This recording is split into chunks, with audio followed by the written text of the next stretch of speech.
Hi friends, நான் உங்கள் P Kamalesh 608A Bharathi academy Reddipatti Namakkal.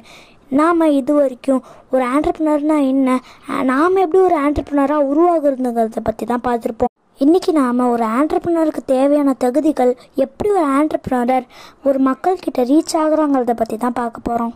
என்னைக்கு போல் இன்றைக்கும் நாம் ஒரு குட்டி கதையை தான் பார்க்க போகிறோம். இந்த கதையில் ஒரு ஆண்டர்ப்ரனர் எப்படி மக்கள்கிட்ட ரீச் ஆகுறான், அதுக்கு அவன் யூஸ் பண்ண டாக்டிக்ஸ்லாம் என்னது, என்ன விலையில விட்ட விற்பனையாகும், ஒரு ஆண்டர்ப்ரனருக்கு தேவையான தகுதிகளை பற்றி தான் பார்க்க போகிறோம். சரி வாங்க கடைக்குள்ளே போகலாம்.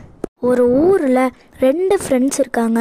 அந்த 2 ஃப்ரெண்ட்ஸ்க்கும் ஒரு ஆசை இருக்குது. என்னென்னா 2 பேருமே ஒரு சக்ஸஸ்ஃபுல் ஆண்டர்ப்ரனர் ஆகணும். அந்த 2 பேரில் ஒருத்தரோட தொழில் டாக்டிக்ஸ் என்னென்னா கம்மியான ரேட்டில் பொருட்களை வாங்கி அதிகமான விலையில விற்கணுங்கிறது. அதே மாதிரியே அவரும் செய்கிறாரு. அதனாலேயே அங்கே வர கஸ்டமர்ஸ் எல்லாம் ஏன் இது எவ்வளோ விலை அதிகமாக இருக்குன்னு கேட்குறாங்க. அதுக்கு அவரும் இது ரொம்ப குவாலிட்டியான பொருள் அப்படின்னு சொல்கிறாரு. அதனாலேயே அவரோட கடைக்கு வெறும் 10% மக்கள் மட்டும்தான் வராங்க. அதாவது ரொம்ப பணக்காரங்களாக இருக்கிறவங்க மட்டும்தான் அவரோட கடைக்கு வராங்க. ஆனால் அவர் நஷ்டத்தில் போயிட்டாருன்னு சொல்ல முடியாது.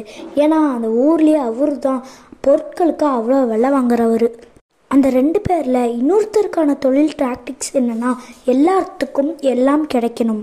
அதாவது ஏழை மற்றும் நடுத்தரக்காரங்க வாங்குற அளவுக்கு நம்ம ரேட்டை ரொம்ப கம்மியாக வைக்கணும் அப்படிங்கிறது தான். அதனால கஷ்டப்பட்டு ப்ரௌஸ் பண்ணி இருக்கிறதுலே குறைவான விலையில் இருக்கிற பொருட்களெல்லாம் வாங்குறாரு. அவரோட கடையை ஓப்பன் பண்ணோடனே அவருக்கு ஜாக் பாட்டே அடிக்குது. அந்த அளவுக்கு அங்கே மக்கள் கூட்டம் கூடியிருக்கு.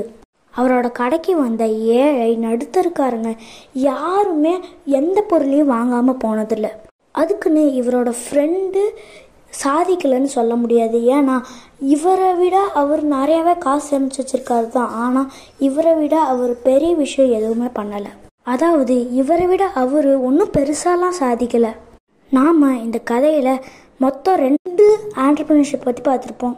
ஒருத்தர் மக்கள் மனதை எப்படி எளிதாக கவர்றதுன்னு, இன்னொருத்தர் என்னென்ன தகுதி இருந்தால் மக்களை ஈஸியாக ரீச் பண்ணுறாங்கிறத கையாண்டிருக்காங்க.